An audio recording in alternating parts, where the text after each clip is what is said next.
গল্পের শুরু Frank Morris নামের এক বিপজ্জনক অপরাধীকে দিয়ে, যাকে আলকাট্রাজ নামের একটি উচ্চ নিরাপত্তার জেলে পাঠানো হচ্ছিল।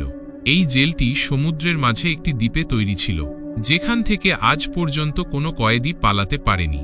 কিন্তু ফ্র্যাঙ্ক তো জেল থেকে পালানোর জন্যই বিখ্যাত ছিল। সে এর আগেও অনেক জেল থেকে পালিয়েছিল, কিন্তু আলকাট্রাজ থেকে পালানোর কথা কেউ ভাবতেও পারত না। পালানোর চেষ্টা করা তো দূরের কথা, জেলে পৌঁছানোর সাথে সাথেই ফ্র্যাঙ্কের ভালোভাবে চেক করে নেওয়া হলো এবং তারপর তাকে তার সেলে পাঠিয়ে দেওয়া হলো, যেখানে এখন তাকে তার বাকি জীবন কাটাতে হবে। পরের দিন সকালের নাস্তার সময় ফ্র্যাঙ্কের সাথে লিটমাস নামের এক বয়স্ক কয়েদির দেখা হয়, যে একটি ইঁদুরকে পোষা প্রাণী হিসেবে রেখেছিল। লিটমাসের সাথে কথা বলার সময় ফ্র্যাঙ্কের নজর ওলফ নামের আরেক কয়েদির ওপর পড়ে, যে প্রকাশ্যে তাকে বিরক্ত করছিল।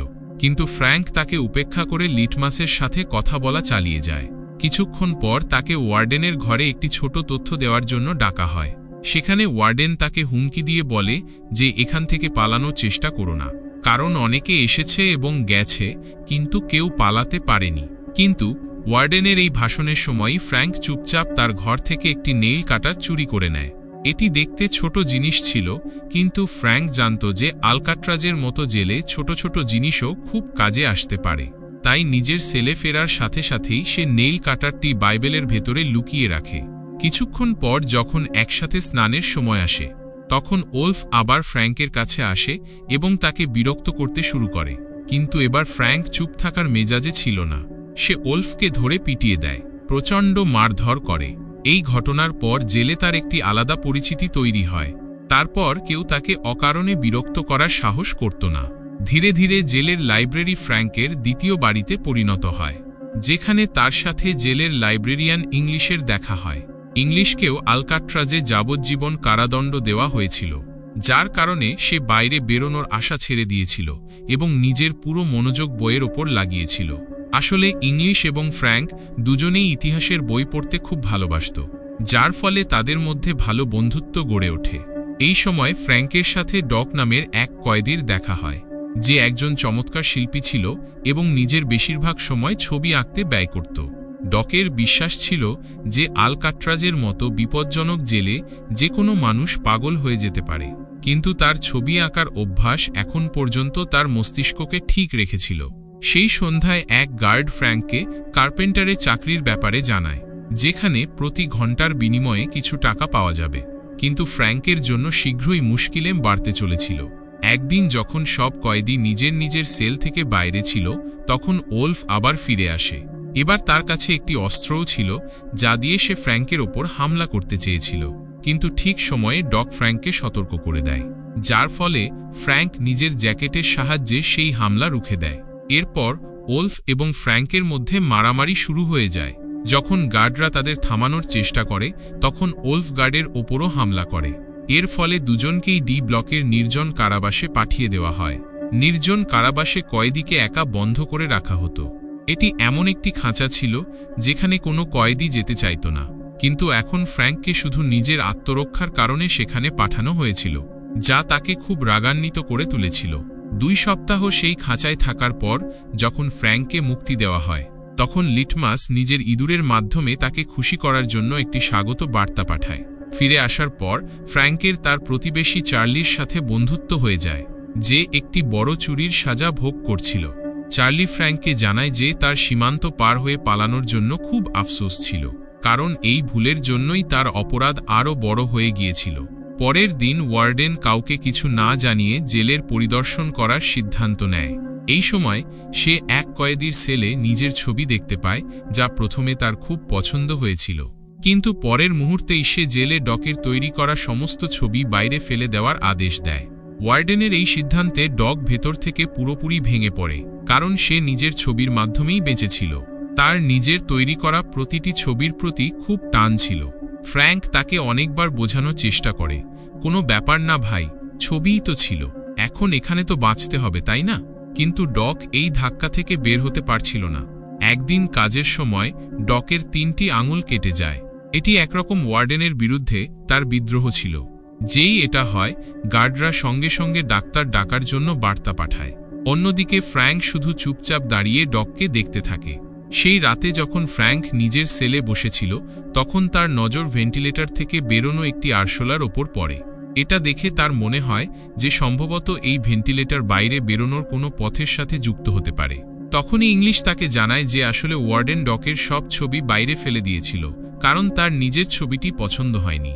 পরের বার খাবারের সময় ফ্র্যাঙ্কের সাথে জন এবং ক্ল্যারেন্স নামের দুই ভাইয়ের দেখা হয়, যারা তাকে আগের একটি জেল থেকে চিনতে পেরেছিল। কথাবার্তার সময় তারা আলকাট্রাজ নিয়ে আলোচনা করতে শুরু করে।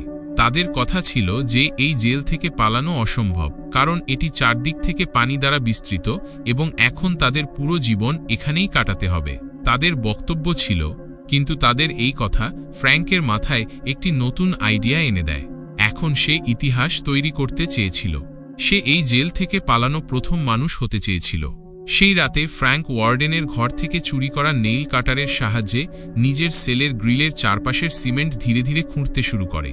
যেই সে গার্ডদের পায়ের আওয়াজ পেত, সে নেইল কাটারটি বাইবেলে লুকিয়ে পড়ার নাটক করত, যাতে কেউ তার ওপর সন্দেহ না করে।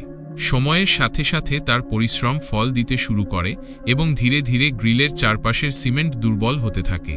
ওদিকে যখন সাক্ষাতের সময় আসে এবং ইংলিশ ও চার্লি তাদের পরিবারের সদস্যদের সাথে দেখা করতে যায়, তখন ইংলিশ তার মেয়ের সাথে কথা বলতে ইতস্তত করছিল। তার মেয়ে এখন বড় হয়ে গিয়েছিল এবং ইংলিশের এই ব্যাপারে খুব আফসোস ছিল যে সে তার শৈশব দেখতে পায়নি। ওদিকে নিজের স্ত্রীর সাথে দেখা করার সময় চার্লি জানতে পারে যে তার বৃদ্ধা মায়ের শরীর খুব খারাপ হয়ে গেছে। ডাক্তারের মতে এখন তাদের কাছে মাত্র কয়েক মাস বাকি ছিল। এটা শুনে চার্লির মনে আলকাট্রাজ থেকে পালানোর ইচ্ছা আরও বেড়ে যায়। পরের দিন সকালে নাস্তার সময় ফ্র্যাঙ্ক জন এবং চার্লির সামনে জেল থেকে পালানোর নিজের পরিকল্পনা রাখে। তার মতে নোনা পানি এবং প্রবল বাতাস জেলের দেয়ালগুলোকে দুর্বল করে দিয়েছিল, যার ফলে তারা ধীরে ধীরে সিমেন্ট খুঁড়ে ভেন্টিলেশন গ্রিলগুলো বের করে নিতে পারত। তারপর তারা সেই গ্রিলের পথ ধরে পাইপলাইন পর্যন্ত পৌঁছে সেখান থেকে পালাতে পারত। কিন্তু আসল প্রশ্ন ছিল যে জেল থেকে বের হওয়ার পর সমুদ্র পার হবে কিভাবে। এর উত্তরে ফ্র্যাঙ্ক জানায় যে ক্ল্যারেন্স জেলের কাপড়ের বিভাগে কাজ করে, তাই সে সেখান থেকে ধীরে ধীরে কিছু রেইনকোট এবং কিছুটা রাবার সিমেন্ট চুরি করতে পারবে। এই সব জিনিসের সাহায্যে ফ্র্যাঙ্ক লাইফ বোট এবং লাইফ জ্যাকেট তৈরি করতে পারত। ফ্র্যাঙ্কের পরিকল্পনা সবার পছন্দ হয় এবং তারা সবাই মিলে এটি সম্পন্ন করার সিদ্ধান্ত নেয়। সেদিনও ফ্র্যাঙ্ক প্রতিদিনের মতো নিজের সেলে বসে সিমেন্ট সরাতে ব্যস্ত ছিল। এবার চার্লিও তার সাথে ছিল, যে নিজের সেল থেকে বাইরে নজর রাখছিল যাতে কোনো গার্ড তাদের পরিকল্পনার কথা জানতে না পারে। ফ্র্যাঙ্কের কাজ তো হচ্ছিল, কিন্তু নেইল কাটারটি খুব ছোট ছিল, যার ফলে তার এটি ব্যবহার করতে অনেক সময় ও পরিশ্রম লাগছিল। নেইল কাটারটি খুব ধারালোও ছিল না, যার ফলে তাকে আরও জোর লাগাতে হচ্ছিল।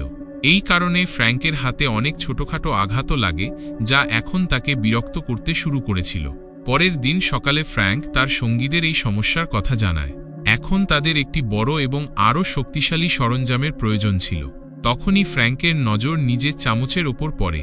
সে সঙ্গে সঙ্গে নিজের চামচটি জুতোর ওপর ঘষে নোংরা করে দেয় এবং তারপর গার্ডকে ডেকে অভিযোগ করে যে তার চামচ নোংরা হয়ে গেছে। বাকিরাও তার সাথে যোগ দিয়ে গার্ডের কাছে চামচ বদলানোর অনুরোধ জানায়। গার্ডের এতে কোনো সন্দেহ হয় না এবং সে সহজেই চামচ বদলানোর জন্য হ্যাঁ করে দেয়। যখন তারা চামচ বদলানোর জন্য ফ্রন্ট ডেস্কে পৌঁছায়, তখন জন সেখানে উপস্থিত গার্ডকে নিজের কথায় ফাঁসিয়ে নেয়। এই সময় ফ্র্যাঙ্ক চুপচাপ একটি অতিরিক্ত চামচ নিজের পকেটে রেখে দেয়, কিন্তু ফ্র্যাঙ্কের এতেই যথেষ্ট মনে হয়নি। তাই সে লিটমাসের কাছ থেকে কিছু খাবারের বিনিময়ে বাকি প্রয়োজনীয় জিনিসপত্রও সংগ্রহ করে। এরপর ফ্র্যাঙ্ক চামচটি গলিয়ে নেইল কাটার এবং একটি মুদ্রার সাথে জুড়ে একটি নতুন সরঞ্জাম তৈরি করে, যা নেইল কাটারের চেয়ে অনেক বেশি কার্যকর প্রমাণিত হয়। সেই রাতে যখন ফ্র্যাঙ্ক দ্রুত সিমেন্ট খুঁড়তে ব্যস্ত ছিল, তখনই এক গার্ড সেখানে চলে আসে, কিন্তু চার্লি তাকে দেখতে পায়নি। সৌভাগ্যবশত ঠিক সময়ে ইংলিশ মাঝে এসে গার্ডের মনোযোগ অন্যদিকে সরিয়ে দেয়, যার ফলে চার্লি জেলের শিকগুলোতে জোরে ঘুষি মেরে ফ্র্যাঙ্ককে সতর্ক করার সুযোগ পায়। ইশারা পেতেই ফ্র্যাঙ্ক সঙ্গে সঙ্গে সব জিনিস লুকিয়ে ফেলে। এবার তো তারা বেঁচে যায়, কিন্তু এখন ফ্র্যাঙ্ক বুঝতে পারে যে সে চার্লির ওপর পুরোপুরি ভরসা করতে পারবে না। পরের কয়েকদিনে ফ্র্যাঙ্ক বুঝতে পারে যে গ্রিলের ভেতরে স্ক্রুও লাগানো আছে, যেগুলো খোলার জন্য তাদের একটি নতুন সরঞ্জাম প্রয়োজন। এই সময় যখনই ফ্র্যাঙ্ক বাইরে যাওয়ার সুযোগ পেত, সে গ্রিল থেকে বের করা সিমেন্ট চুপচাপ বাইরে ফেলে দিত। কার্পেন্টার শপে কাজ করার সময় ফ্র্যাঙ্ক গোপনে একটি ছোট সরঞ্জাম তৈরি করে, কিন্তু এখন সেটি দোকান থেকে বাইরে নিয়ে যাওয়া মুশকিল ছিল, কারণ মেটাল ডিটেক্টরে ধরা পড়ার ঝুঁকি ছিল।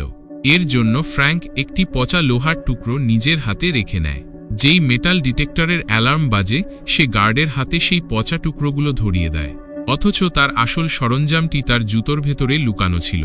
নিজের সেলে পৌঁছানোর সাথে সাথেই সে সেই সরঞ্জামের সাহায্যে গ্রিলটি খুলে ফেলে। গ্রিলের পেছনে পাইপলাইনের জাল ছড়িয়েছিল, যা সম্ভবত তাদের স্বাধীনতার পথ হতে পারত। কিন্তু ফ্র্যাঙ্ক জানত যে এখনও আরও ভালো পরিকল্পনার প্রয়োজন।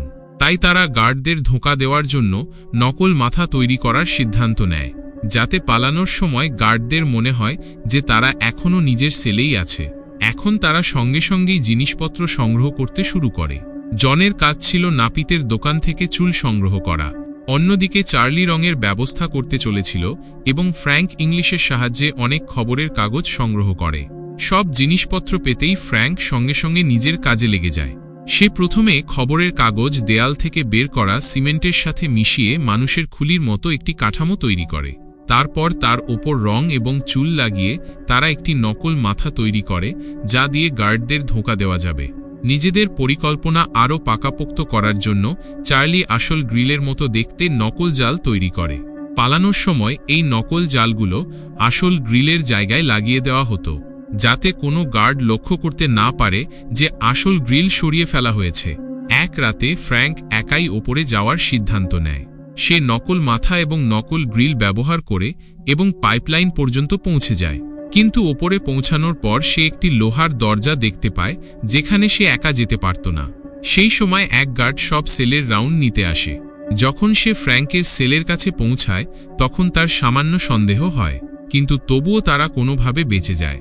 এখন তারা বুঝতে পারে যে তাদের পরিকল্পনায় কিছু পরিবর্তনের প্রয়োজন। পরের দিন সকালে ফ্র্যাঙ্ক এবং চার্লি আগের রাতে ঘটে যাওয়া ঘটনা নিয়ে আলোচনা করে। এই সময় জন এবং ক্ল্যারেন্সও নিজেদের নকল খুলি তৈরি করে ফেলেছিল। এখন সবাই স্থির করে নিয়েছে যে তারা এই পরিকল্পনা অনুযায়ী এগিয়ে যাবে এবং এটি অত্যন্ত সতর্কতার সাথে বাস্তবায়ন করবে। সেই রাতে জন এবং চার্লি আবার সেই লোহার দরজার কাছে পৌঁছায়। একে অপরের সাহায্যে তারা দরজা পর্যন্ত পৌঁছে যায়। দরজা স্পর্শ করতেই তারা বুঝতে পারে যে এটি কাটা যেতে পারে, কিন্তু এর জন্য তাদের আরও ভালো সরঞ্জামের প্রয়োজন ছিল। পরের দিন মিউজিক ক্লাসের সময় চার্লির নজর একটি পুরনো পাখার ওপর পড়ে। তার মনে হয় যে তারা এটি সরঞ্জাম হিসেবে ব্যবহার করতে পারবে। তাই সে নিজের ভাগের সব মিষ্টির বিনিময়ে লিটমাসের সাথে একটি চুক্তি করে। এখন পাখাটিকে ক্লাস থেকে বাইরে বের করার জন্য চার্লি সেটিকে একটি বাদ্যযন্ত্রের বাক্সে লুকিয়ে রাখে। এই চালাকির সাহায্যে তারা পাখাটিকে সহজেই বাইরে নিয়ে আসে। যেই পাখা ফ্র্যাঙ্কের হাতে লাগে, সে সঙ্গে সঙ্গেই সেটিকে সরঞ্জামে পরিণত করতে লেগে যায়। যখন সরঞ্জাম তৈরি হয়ে যায়, তখন তারা আবার সেই লোহার দরজার কাছে যায় এবং এবার নিজেদের নতুন সরঞ্জামের সাহায্যে দরজাটি কেটে ফেলে। এই সময় বেশ শব্দও হয়, যার আওয়াজ গার্ডদের কানে পৌঁছায়। যদিও গার্ডরা বেশি মনোযোগ দেয়নি এবং এটিকে উপেক্ষা করে। এখন ফ্র্যাঙ্ক এবং তার সঙ্গীদের পথ খুলে গিয়েছিল। তারা ঠিক করে যে তারা মঙ্গলবার রাতে বিশ্বের সবচেয়ে সুরক্ষিত জেল আলকাট্রাজ থেকে পালাবে। কিন্তু মঙ্গলবার সকালে নাস্তার সময় ফ্র্যাঙ্ক ডকের স্মরণে টেবিলের ওপর একটি ফুল রেখে দেয়। ওয়ার্ডেনের নজর সঙ্গে সঙ্গেই সেই ফুলের ওপর পড়ে। সে ফ্র্যাঙ্ককে জেলের নিয়মকানুনের কথা মনে করিয়ে দিয়ে ফুলটিকে পিষে ফেলে। ওয়ার্ডেনের এই আচরণে লিটমাস খুব রেগে যায়। সে ওয়ার্ডেনের ওপর হামলা করতে যাবে এমন সময় হঠাৎ তার হার্ট অ্যাটাক হয় এবং সে নিচে পড়ে যায়। কিছুক্ষণ পর ওয়ার্ডেন হঠাৎ ফ্র্যাঙ্কের সেলের তল্লাশি নেয়, কিন্তু সেখানে সে কিছুই পায় না। এতে সে প্রচণ্ড রেগে যায় এবং রাগের মাথায় চার্লি ও ফ্র্যাঙ্কের সেল বদলানোর আদেশ দেয়। ওদিকে ওলফও সাজা ভোগ করে নির্জন কারাবাস থেকে বাইরে এসে গিয়েছিল এবং এখন সে আবার ফ্র্যাঙ্কের ওপর হামলা করার জন্য তৈরি ছিল। কিন্তু যেই সে হামলা করার চেষ্টা করে, ইংলিশ মাঝে এসে তাকে থামিয়ে দেয়। সেই রাতে ফ্র্যাঙ্ক, জন, চার্লি এবং ক্ল্যারেন্স পাইপলাইনে দেখা করার সিদ্ধান্ত নেয়। কিন্তু ঠিক সময়ে চার্লি ঘাবড়ে যায় এবং সে পালানোর পরিকল্পনা থেকে পিছিয়ে যাওয়ার সিদ্ধান্ত নেয়। অন্যদিকে বাকি তিনজন নিজেদের পরিকল্পনা অনুযায়ী এগিয়ে যেতে থাকে। ওদিকে চার্লি নিজের চোখের সামনে নিজের স্বাধীনতার স্বপ্নকে দূরে চলে যেতে দেখছিল। ফ্র্যাঙ্ক, জন এবং ক্ল্যারেন্স দরজা পার হয়ে ছাদ পর্যন্ত পৌঁছে যায়, যেখানে তাদের সার্চলাইট থেকে বাঁচতে হতো। এই সময় চার্লি অবশেষে জেল থেকে পালানোর মনস্থির করে। সে দ্রুত পাইপলাইন দিয়ে লোহার দরজা পর্যন্ত পৌঁছায়, কিন্তু এখন সে একা সেটি পার করতে পারত না। এর মানে ছিল যে সে নিজের ভয়ের কারণে স্বাধীনতার সুযোগ হারিয়ে ফেলেছে। অন্যদিকে ফ্র্যাঙ্ক, জন এবং ক্ল্যারেন্স সার্চলাইট থেকে লুকিয়ে লুকিয়ে জেলের দেয়াল পর্যন্ত পৌঁছে গিয়েছিল। তারা প্রথমে আশেপাশে দেখে নেয় যে কোনো গার্ড নেই তো, তারপর চুপচাপ দেয়াল পার হয়ে জেল থেকে বাইরে চলে আসে। এখন সেই 3 জন কয়েদি রাস্তা পার হয়ে সমুদ্রের কিনারা পর্যন্ত পৌঁছে গিয়েছিল। তাদের জানা ছিল যে কাকে কি করতে হবে, তাই তারা সময় নষ্ট না করে দ্রুত এবং সতর্কতার সাথে নিজেদের কাজ করছিল। তারা তাড়াতাড়ি নৌকায় হাওয়া ভরতে শুরু করে। এটিকে মুখ দিয়ে ফোলানো খুব কঠিন ছিল, কিন্তু নিজেদের জীবন বাঁচানোর জন্য তারা এটাও করে দেখায়। এখন সেই 3 জন আলকাট্রাজের সীমানা থেকে চিরদিনের জন্য দূরে যাওয়ার জন্য সমুদ্রে নেমে পড়েছিল। পরের দিন সকালে যখন গার্ডরা রাউন্ডে আসে, তখন শুরুতে সবকিছু একেবারে স্বাভাবিক লাগছিল, কিন্তু যেই তারা ফ্র্যাঙ্কের মুখ থেকে চাদর সরায়, তাদের হুঁশ উড়ে যায়। যা কিছু তারা দেখেছিল তার কল্পনাও তারা করেনি। ফ্র্যাঙ্কের জায়গায় সেখানে একটি নকল খুলি রাখা ছিল। পুরো জেলে হইচই পড়ে যায় যে কিছু কয়েদি পালিয়ে গেছে। গার্ডরা সঙ্গে সঙ্গেই অ্যালার্ম বাজিয়ে দেয় এবং শীঘ্রই জানা যায় যে ফ্র্যাঙ্ক ছাড়াও আরও 2 জন কয়েদি নিখোঁজ। তাদের খোঁজার জন্য নৌকা এবং হেলিকপ্টার পর্যন্ত ব্যবহার করা হয়, কিন্তু লক্ষ্য চেষ্টার পরেও ফ্র্যাঙ্ক, জোন এবং ক্ল্যারেন্সের কোনো সন্ধান পাওয়া যায়নি। কিছু পুলিশকর্মীর মনে হয়েছিল যে তারা সমুদ্রে ডুবে মারা গেছে, কিন্তু ওয়ার্ডেনের ভেতরে ভেতরে বিশ্বাস ছিল যে তারা বেঁচে পালিয়েছে। বিশ্বের সবচেয়ে সুরক্ষিত বলে পরিচিত জেল আলকাট্রাজ থেকে কেউ পালাতে সফল হয়েছিল, কিন্তু জেলের সম্মান বাঁচানোর জন্য ওয়ার্ডেন বিশ্বের সামনে তাদের মৃত ঘোষণা করে দেয়। যদিও এই দাবির ওপর কেউ ভরসা করছিল না, এটি একটি সত্যি ঘটনা ছিল যা ফ্র্যাঙ্ককে জেল ভাঙা জিনিয়াস হিসেবে বিখ্যাত করে দিয়েছিল। পরের 1 বছর ধরে গোপনে তাদের খোঁজ জারি থাকে, কিন্তু কখনো কোনো মৃতদেহ পাওয়া যায়নি। এর মানে ছিল যে তারা সত্যিই নিজেদের স্বাধীনতা পেতে সফল হয়েছিল। এই মুভি এখানেই শেষ হয়ে যায়। সাথে থাকার জন্য ধন্যবাদ সবাইকে। আসসালামু আলাইকুম।